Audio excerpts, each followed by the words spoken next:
Assalamualaikum warahmatullahi ta'ala wabarakatuh. Waalaikumsalam.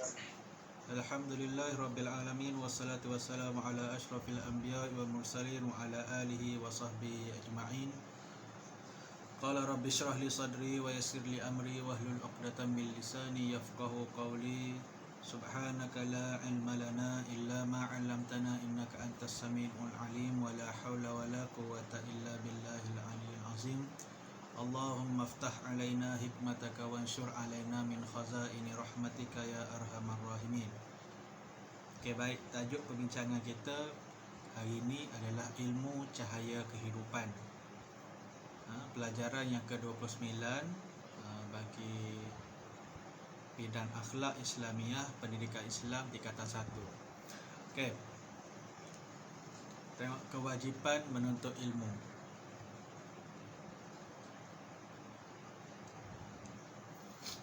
Okay, matlamat utama kehidupan manusia ialah keimanan kepada Allah di samping melakukan amalan-amalan soleh. Itu matlamat utama kehidupan manusia. Yang pertama, beriman kepada Allah, dan di samping itu adalah melakukan perkara-perkara yang baik. Okay, amalan yang disasarkan dengan ilmu merupakan syarat diterima oleh Allah. Setiap amalan kita yang kita buat tu kena ada ilmu, barulah amalan tu diterima oleh Allah. So tak adalah kita buat sesuatu tu tanpa ada ilmu. Kalau orang solat tak ada ilmu, solat dia pincang. Solat dia kita tengok macam tak macam orang solat. Maksudnya kita tengok ada benda yang kalau markahnya 100%, tak boleh markah tu 100%.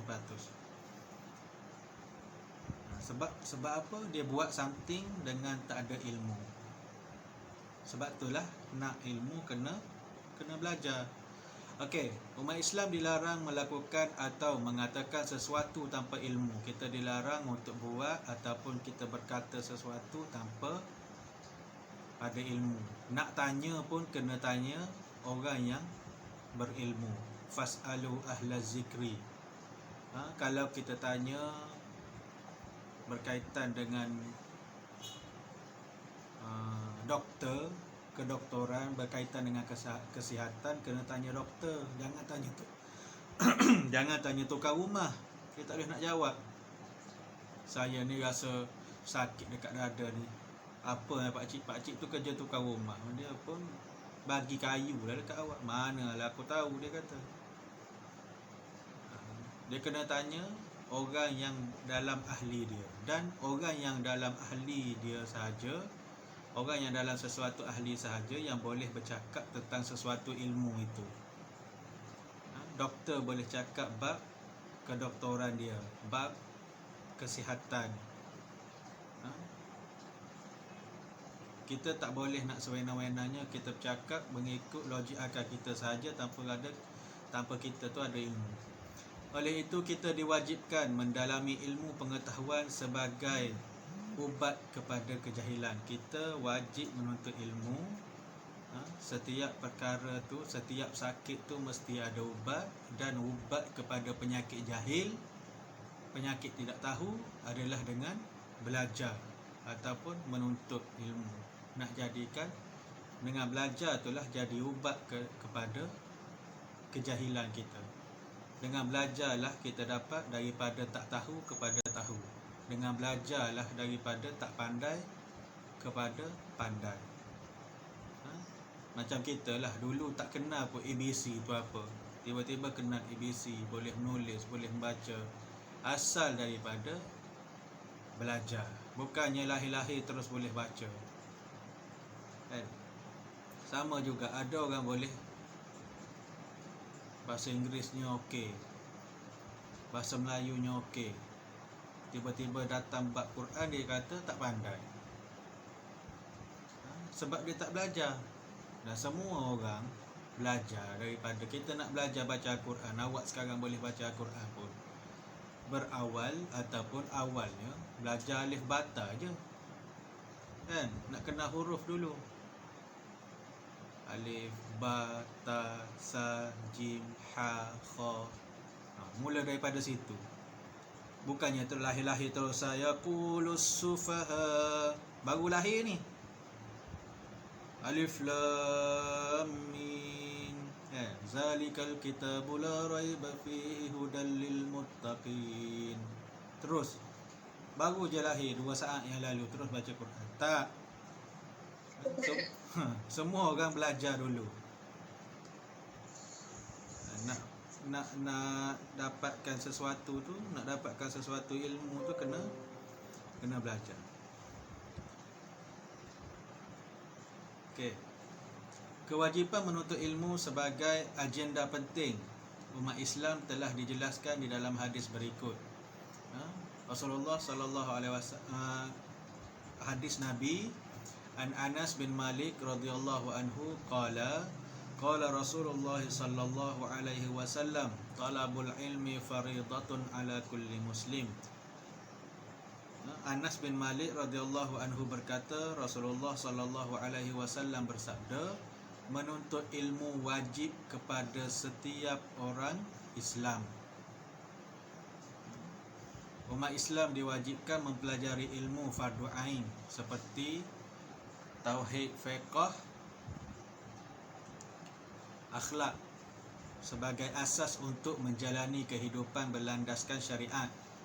Selain itu, ilmu fardu kifayah seperti sains, ekonomi dan kedoktoran wajib dipelajari untuk membina kekuatan dan memelihara maslahat umat Islam.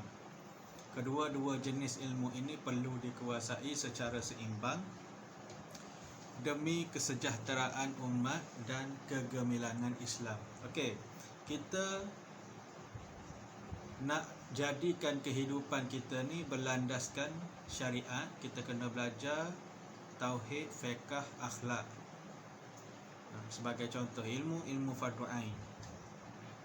Tetapi nak memelihara maslahat umat Islam, kita juga kena belajar ilmu fardu kifayah. Maksudnya fardu ain ni semua orang kena tahu pasal tauhid, semua orang kena tahu pasal fiqh, semua orang kena tahu pasal syariah. Tapi fardu kifayah, tak semua orang perlu tahu tentang sains, tak semua orang perlu tahu tentang ekonomi, tak semua orang perlu tahu tentang kedoktoran. Tapi mesti ada orang yang tahu untuk memelihara maslahat umat, sebab dia fardu kifayah. Bayangkan dekat negara kita tak ada orang yang pakar dalam bab ekonomi, tak ada orang yang boleh menguruskan ekonomi negara. Macam mana, apa yang akan berlaku? Kita semua ni tak lepas fardu kifayah. Faham kan? Tauhid, fiqh, akhlak ni untuk diri kita sendiri. Kalau ilmu kedoktoran, ilmu medik, kalau ada seorang doktor dekat tempat kita pun, itu dah lepas fardu kifayahnya. Maksudnya kita sakit, kita boleh pergi rujuk dia. Pakar sains, kalau bab sains, kita boleh pergi tanya orang yang pakar dalam bidang sains. Okay. Maksudnya benda ni, ilmu fardu ain dan ilmu fardu kifayah ni kena seiring. Dalam masa kita seorang doktor, kita tahu kita doktor yang beriman, doktor yang tahu akidah, doktor yang tahu fiqh, doktor yang tahu akhlak. Kalau awak seorang pakar ekonomi yang tahu tauhidnya, tahu fiqhnya, tahu akhlaknya. Kalau awak seorang ahli sains, ahli biologi, ahli astronomi, tak kisahlah. Yang penting ilmu daripada sudut yang fardu kifayah ni adalah kita punya kepakaran. Ilmu berkaitan dengan fardu ain ni, ilmu untuk kita hidup berlandaskan syariat Islam. Hidup kita ni tak lari daripada syariat Islam. Kita jadi pilot yang tahu berkaitan dengan akidah. Nak terbang tu, nak fly tu bukan pasang lagu, tapi baca ayat-ayat Al-Quran. Nak fly tu baca doa. Pilot sendiri baca doa naik kenderaan. Kan hebat tu kan. Orang doktor Jadi doktor nak bedah orang baca bismillah, nak cabut gigi orang baca bismillah. Sebab kita tahu ilmu teras dalam Islam tu kita tahu. So kita boleh amalkan antara ilmu fardu ain dan ilmu fardu kifayah tu seimbang. Okay. Kemudian kita tengok lagi adab menuntut ilmu. Ilmu ibarat cahaya yang menyuluh kehidupan. So kalau orang tak ada ilmu ni, dia dalam kegelapan lah. Nak buat tu tak reti, nak buat ni tak reti, gelap lah hidup dia. Kalau kita ada ilmu ni, kita rasa cerah lah. Dengan ilmu tu lah kita boleh bekerja, dengan ilmu tu lah kita boleh buat macam-macam lagi. Dia suluh hidup kita, dia pandu hidup kita. Untuk mendapatkan ilmu, kita perlulah mengamalkan adab-adabnya, agar ilmu yang diperolehi diberkati, di samping dapat melahirkan ilmuwan yang berakhlak mulia serta mengamalkan ilmunya dengan sempurna. Okey. Adab menuntut ilmu. Nak start yang mana ni? Adab menuntut ilmu, memuliakan dan menghormati guru. Okey, yang pertama, nak tuntut ilmu kena muliakan dan kena hormat pada guru. Kalau awak tak memuliakan ilmu, tak hormat pada guru, insya-Allah ilmu yang awak belajar tu tak ke mana. Awak takkan ingat pun. Ni kita usahakan nak muliakan ilmu tu cukup susah. Kadang-kadang kita tengok dekat sekolah-sekolah ada buku-buku yang diletakkan di bawah sama tinggi dengan paras kaki. Contohnya, kaki kita kat mana, kat situ lah. Kalau kaki kat lantai lah buku tu duduk. So macam mana cara kita nak muliakan ilmu pada masa tu? Sedangkan kita ni buku tu adalah perantaraan untuk mendapatkan ilmu. So kena muliakan buku. Sampai satu tahap masa saya belajar dulu kan, ustaz saya cakap kitab wajib beli, jangan photostat. Sebab kalau kita photostat, keberkatan ilmu tu berkurang. Belilah, apa salahnya beli kitab. Kita nak belajar melalui kitab tu kan? Apa salahnya beli kitab?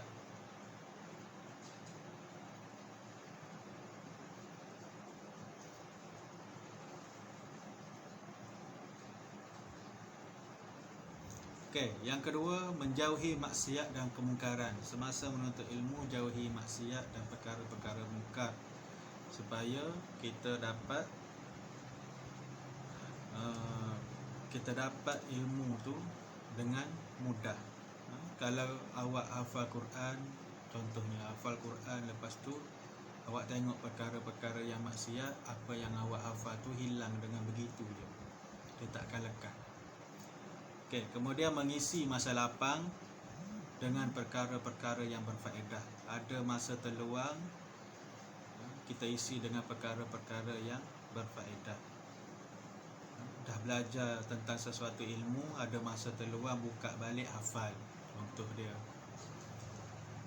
Ataupun apa-apa sahaja perkara-perkara yang berfaedah, yang tidak, kita tak buat benda yang boleh menghalang kita daripada ilmu yang kita dah belajar tadi tu. Maksudnya ilmu tu lari daripada kita. Okey, kemudian beramal dengan ilmu yang dipelajari. Kena amal dengan, bila dah belajar, kena buat amalan. Bukan belajar saja simpan. Kena amal ilmu yang kita dah ada tu. Dan tidak malu bertanya. Dalam menuntut ilmu, jangan malu bertanya. Orang kata malu bertanya sesat jalan. Malu bertanya sesat jalan. So kalau kita dalam bidang ilmu sekali, bidang ilmu pun, kalau awak bertanya, awak akan dapat ilmu tu. Sebab tu perlu kepada soalan supaya kita lebih faham. Kalau tak faham terus tanya. Kalau awak belajar je, cikgu tanya faham ke tak faham, awak pun cakap faham, padahal awak tak faham. Masa tu awak tidak beradab dalam menuntut ilmu dan awak menganiaya diri sendiri, awak tipu diri awak sendiri. Tak faham tapi buat-buat faham, ataupun malu dengan orang. Kalau aku tanya kau, orang tahu aku ni bodoh, contohnya.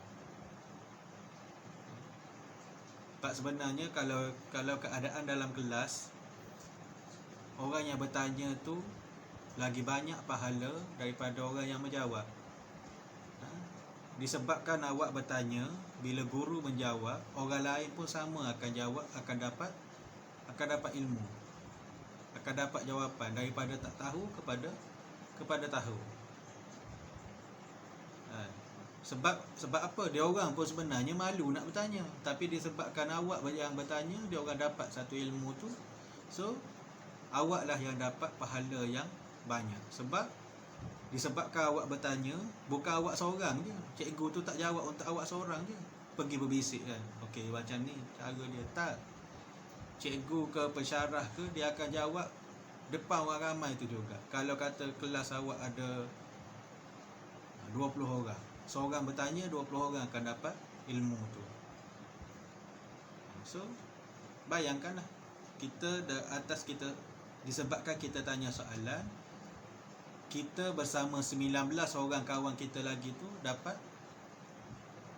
ilmu. So banyaklah pahala kita disebabkan kita bertanya. Kemudian rajin berusaha, berdoa dan bertawakal kepada Allah. Macam contoh orang yang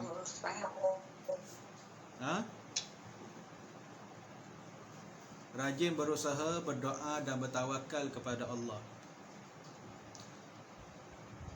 Okey, biasanya kalau awak ada peperiksaan yang besar lah, kalau awak dulu UPSR, PSRA, UPKK, macam-macam lah yang awak ambil, kita kena nak dapatkan keputusan yang baik, kena berusaha, kena berdoa, kena bertawakal. Bukan terus-terus pergi tawakal je lah macam mana pun, tak kisah dapat berapa. Dia tawakal nak result yang tinggi, tapi usaha tak ada, tak boleh juga.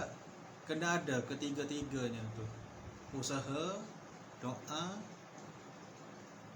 dan tawakal. Kita dah membaca, kita dah hafal, kita dah apa dah, kita dah buat yang terbaik dalam exam, kemudian kita doa, kemudian tawakal lah pada Allah.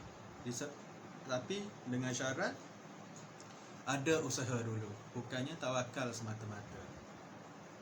Kemudian memohon doa dan keredaan daripada ibu bapa. Sebab itulah masa awak nak exam, nak apa, kena minta doa. Pagi-pagi nak pergi sekolah, minta mama, papa doakan saya mudah dapat ilmu dekat sekolah nanti. Bukan dapat awet, bukan dapat duit belanja saja. Minta mak ayah doakan. Kalau mak ayah hantar salam, cium tangan, cium pipi mak ayah tu, kemudian minta doa supaya mereka doakan kita untuk mudah faham, mudah dapat ilmu yang kita bakal pelajari, akan pelajari dekat sekolah tu. Pagi-pagi tu kan mak ayah awak hantar, minta doa, minta dia orang doakan. Sebab tu kita tengok kadang-kadang kalau macam sekarang, mak ayah bagus, excited bila anak nak ambil exam, dia orang pun ambil cuti. Bagusnya mak ayah. Diorang akan kadang-kadang tu saya tengok awak dah masuk exam dah, mak ayah dekat luar ni duk menunggu, doakan, ya Allah pemudahkanlah urusan anak aku jawab peperiksaan. Saya kagum dengan ibu bapa yang macam tu.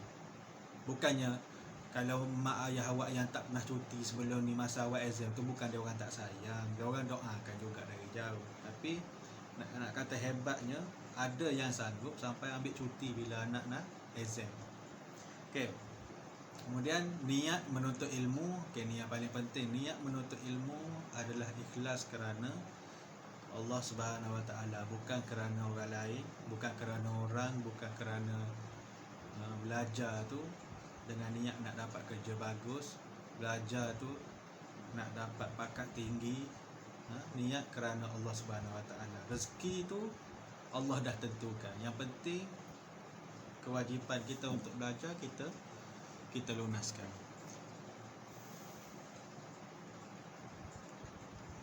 Okey, kemudian kita tengok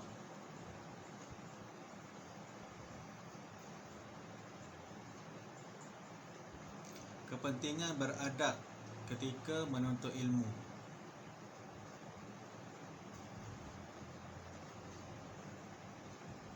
Okey, dia dalam bentuk dalam bentuk perbualan kan. Okay, Assalamualaikum Ustaz, maaf saya ada suatu kemusykilan yang ingin saya bertanya. Ustaz dia jawab, Waalaikumsalam, kamu nak tanya pasal apa? Anas, saya sedang menyediakan teks syarahan agama berkaitan dengan adab-adab menuntut ilmu dan kelebihannya. Bolehkah Ustaz jelaskan seberapa sedikit tentang kepentingan beradab ketika menuntut ilmu? Okey, apa kepentingan dia? Lepas tu Ustaz dia pun jawab, oh mudah je tu kan Anas. Ibarat kata pepatah, buat baik dibalas baik. Sekiranya kamu menuntut ilmu dengan beradab, maka sudah pasti kamu akan mendapat ganjaran kebaikan dan memperolehi banyak manfaat. Tu apa cikgu dia jawab lah tu, dapat ganjaran pahala, dapat ganjaran kebaikan. Okey, antara kepentingannya termasuklah mendapat ganjaran pahala manakala ilmu yang dipelajari mendapat keberkatan. Ilmu yang kita belajar juga dapat keberkatan. Selain itu, kamu akan mencapai kejayaan dalam hidup serta mudah melakukan kebaikan dan ketaatan. Hidup kamu akan menjadi tenang dan masyarakat juga akan memandang tinggi terhadap kamu. Kemudian Anas pun dia cakap, Alhamdulillah saya sudah faham Ustaz. Terima kasih banyak-banyak Ustaz atas penerangan tersebut. So, dalam dua baris ni ataupun dua perenggan yang Ustaz dia cakap ni, dalam ni terdapat kepentingan beradab ketika menuntut ilmu. Antaranya yang pertama adalah mendapat ganjaran pahala. Yang kedua, ilmu yang dipelajari mendapat keberkatan. Yang ketiga, mudah untuk melakukan kebaikan. Yang keempat, mendapat kejayaan dalam hidup. Yang kelima, hidup kita jadi tenang. Dan yang keenam, dipandang tinggi oleh masyarakat. Okey. Dan kita tengok dah. Okey. Saya balik. Okey, kat sini. Doa sebelum memulakan pembelajaran. Okay. Allahumma aftah alaina futuhal arifin warzuqna fahman nabiyyin wa ilhamal malaikatil muqarrabin birahmatika ya arhamar rahimin. Ya Allah, bukakanlah pintu hati kami sebagaimana orang yang arifin. Kurniakanlah kepada kami kefahaman nabi-nabi dan ilham para malaikat yang hampir denganmu dengan rahmatmu, wahai Tuhan yang maha pemurah lagi maha penyayang. Boleh amalkan doa ni, boleh hafal. Nak memulakan pembelajaran, boleh baca doa ni. Bukan kata doa lain tak penting, tapi at least kita ada doa yang kita amalkan masa kita nak belajar. Okay, tengok kunci ilmu. Imam Syafi'i pernah berpesan, ilmu tidak akan dapat diperolehi kecuali dengan 6 perkara. Yang pertama yang pertamanya az-zaka'u, cerdas. Yang kedua al-hirsu, keinginan yang tinggi. Yang ketiga al-ijtihadu, bersungguh-sungguh. Yang keempat al-bulghah, kewangan yang cukup. Suhbatul ustad, berdamping dengan guru. Tuluz zaman, tempoh yang panjang. So semua tu kita kena ingat, sebab Imam Syafi'i dia pesan, dia dah bagi tahu dah 6 perkara macam mana kita nak dapatkan ilmu. Yang penting, yang pertama kita kena cerdas, kena sihat, kena pick up, kena hebat. Kita ada keinginan. Yang kedua, ada keinginan yang tinggi untuk dapatkan ilmu tu. Yang ketiga, sungguh-sungguh, kena bersungguh-sungguh dalam mencari ilmu. Yang keempat, al-bulughah, ada mampu untuk mencari ilmu. Kewangan cukup, pembelajaran cukup nak cari ilmu. Dia boleh macam maksudnya tuition macam tu ke? Tuition yang al-bulughah tu, kewangan yang cukup tu, maknanya kita keluarkan duit untuk pembelajaran lah.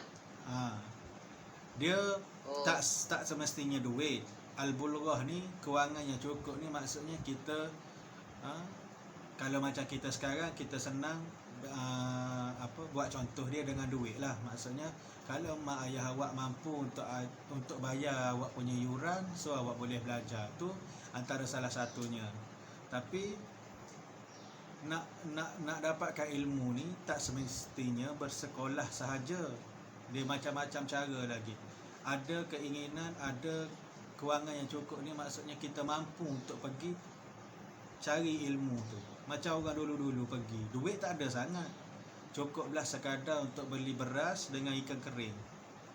Diorang jimat-jimat, duduk dekat pondok mana-mana, makan jimat-jimat, masak nasi sikit, lepas tu goreng ikan kering tu, lepas tu makan, sekadar untuk menahan lapar, untuk diorang dapatkan ilmu tadi tu. Okey, lepas tu suhbatul ustad, berdamping dengan guru, kena selalu berdamping tu maksudnya selalu bertanya, selalu ada dengan guru, buat baik dengan guru dan sebagainya. Lepas tu tuluz zaman, ilmu ni boleh dicapai dengan tempoh masa yang panjang. Kalau pergi sekejap-sekejap je, kita takkan dapat ilmu. Mesti dalam tempoh masa yang panjang. Awak bayangkan awak berada di sekolah rendah dulu pun berapa lama? 6 tahun. Tempoh masa tu panjang, kan? Sampailah sekarang awak dah boleh membaca, boleh menulis, boleh naik ke peringkat yang lebih tinggi. Dah di sekolah menengah dah sekarang. Maksudnya nak berjaya tu kena ada tempoh masa yang panjang. Bukan belajar setahun terus boleh jadi doktor, tak. Belajar setahun boleh terus jadi angkasawan, tak.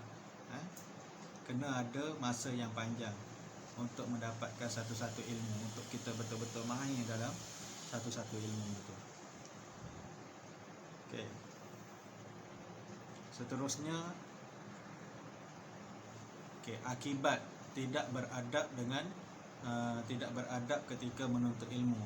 Seseorang murid atau pelajar yang tidak beradab ketika menuntut ilmu pasti akan memperolehi kesan buruk.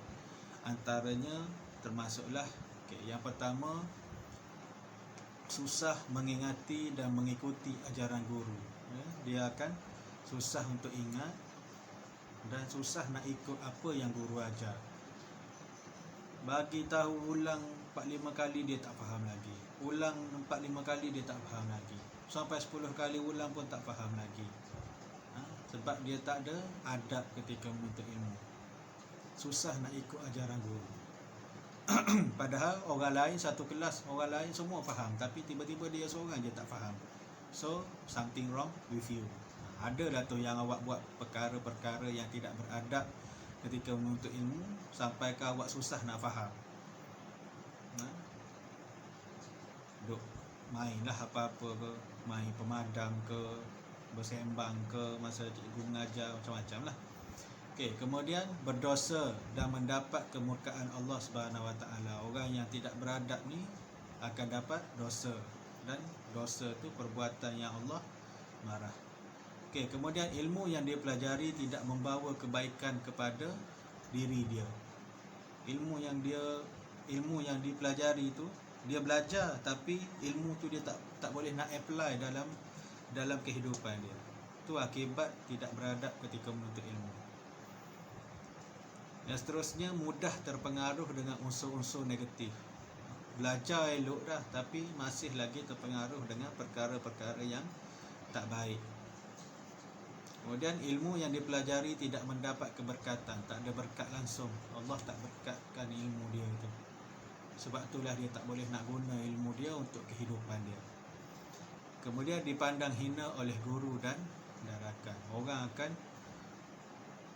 akan pandang hina pada orang yang tak menghormati ataupun tak ada adab ketika menuntut ilmu. Tiba-tiba dalam satu kelas yang besar, contohnya ada 40 orang, orang lain sedang belajar, awak tiba-tiba main awak seorang. Awak rasa kawan awak dengan cikgu awak cakap apa masa tu? Dia orang akan pandang hina lah itu. Kawan-kawan pun akan cakap pasal kita. Orang akan cakap pasal kita lah. Teruknya dia ni, tak reti hormat orang langsung, tak reti hormat cikgu langsung, tak reti hormat ustaz-ustazah langsung. Okey.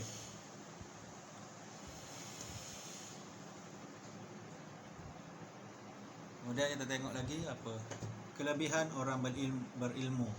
Okey, Allah meningkatkan darjat orang yang berilmu, mengatasi kedudukan orang yang berharta. Di antara orang yang berilmu dengan orang yang berharta, darjatnya lebih tinggi orang yang berilmu berbanding dengan orang yang berharta. Sebab orang yang berilmu dan dia berharta itu satu bonus bagi dia. Dan orang yang berharta, dia tidak semestinya orang yang berilmu. Orang yang berilmu dia dah ada harta, dan orang berharta tak semestinya orang yang ada ilmu. Orang yang berilmu, harta dia apa? Ilmu dia itulah. Kan? Walaupun nampak dia selekeh, nampak dia biasa-biasa je, tapi dia orang yang berilmu. Harta yang paling besar adalah ilmu dia itulah. Dia boleh hajar pada orang lain. Itu harta dia. Okay, hal ini dapat dilihat dalam kisah Talut yang dilantik menjadi raja, pemimpin Bani Israel kerana kekuatan tubuh dan ketinggian ilmunya walaupun dia seorang yang miskin. Okay, orang yang berilmu ataupun ulama ni, bolehlah kita poin yang kedua, kelebihan orang yang menuntut ilmu ni. Yang kedua, orang yang menuntut ilmu ataupun ulama menjadi pewaris Nabi. Al-ulama warasatil anbiya, dan pemimpin ke jalan kebaikan. Okay. Sebabkan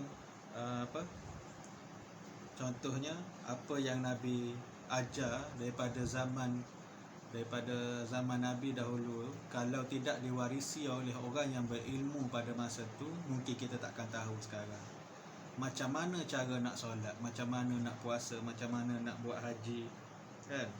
Disebabkan oleh Rasulullah, turun pada sahabat, turun kepada tabi'in, tabi'in, orang-orang alim, sehinggalah ilmu tu sampai pada kita sekarang. Sebab itulah dia kata orang alim ataupun orang yang berilmu tu adalah pewaris para nabi. Sebab ilmu yang kita sampai sekarang ni, ilmu yang ada pada kita sekarang adalah ajaran daripada orang-orang yang dah tahu pasal perkara tersebut. Okay, orang yang berilmu dan beramal dengan ilmunya akan menjadi contoh teladan dalam masyarakat. Orang berilmu yang menyampaikan ilmunya untuk kebaikan akan didoakan oleh semua makhluk di langit dan di bumi, dan dipermudahkan baginya jalan ke syurga. Orang yang ada ilmu ni, dia akan didoakan oleh orang lain. Dia akan dapat doa, orang akan berdoa, orang akan kasih pada dia, orang akan kata yang baik-baik je pada dia, disebabkan dia tu orang yang berilmu. Okay. Orang yang keluar dari rumah dengan niat mencari ilmu ibarat berjihad di jalan Allah Subhanahu Wa Taala. Sebab itulah kita yang menuntut ilmu ni dikatakan sedang berjuang fisabilillah. Okey. Kemudian kita tengok yarfa'illahu alladhina amanu minkum walladhina utul ilma darajat. Allah mengangkat darjat orang-orang yang beriman dan orang-orang yang berilmu antara kamu beberapa darjat. Allah dah Allah dah janji dalam Al-Quran, Allah angkat darjat orang-orang yang beriman dan orang-orang yang berilmu beberapa darjat. Maksudnya melebihi daripada orang yang tak ada ilmu, dan dia lebih daripada orang yang tak beriman. Maksudnya kita ni sebagai orang yang beriman, orang yang berilmu akan lebih darjat kita di sisi Allah berbanding dengan orang lain. Okey. Dan yang terakhir, Islam telah melahirkan ramai tokoh ilmuwan yang terkenal.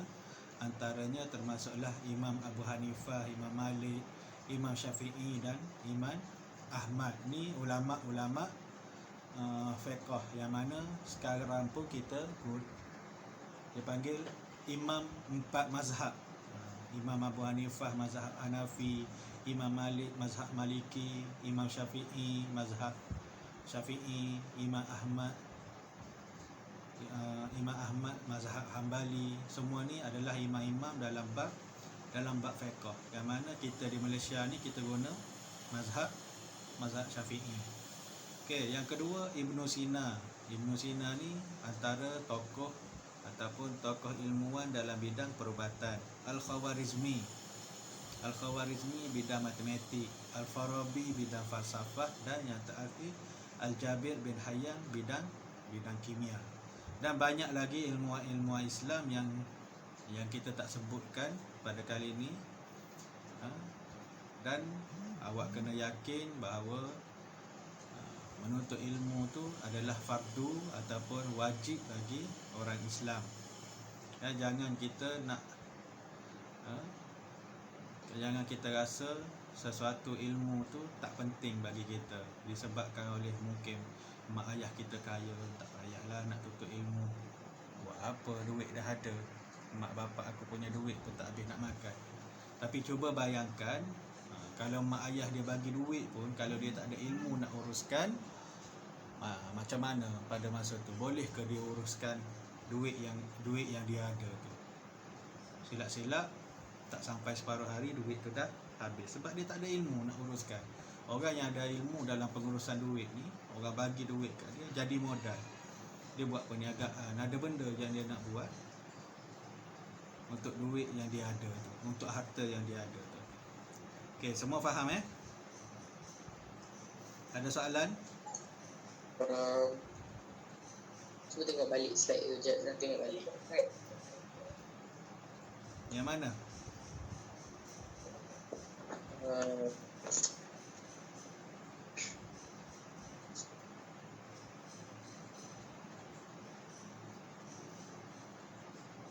Okey.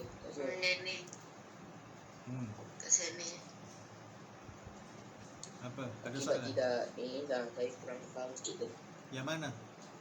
Cuba Ustaz terangkan balik. Ni akibat. Semua sekali.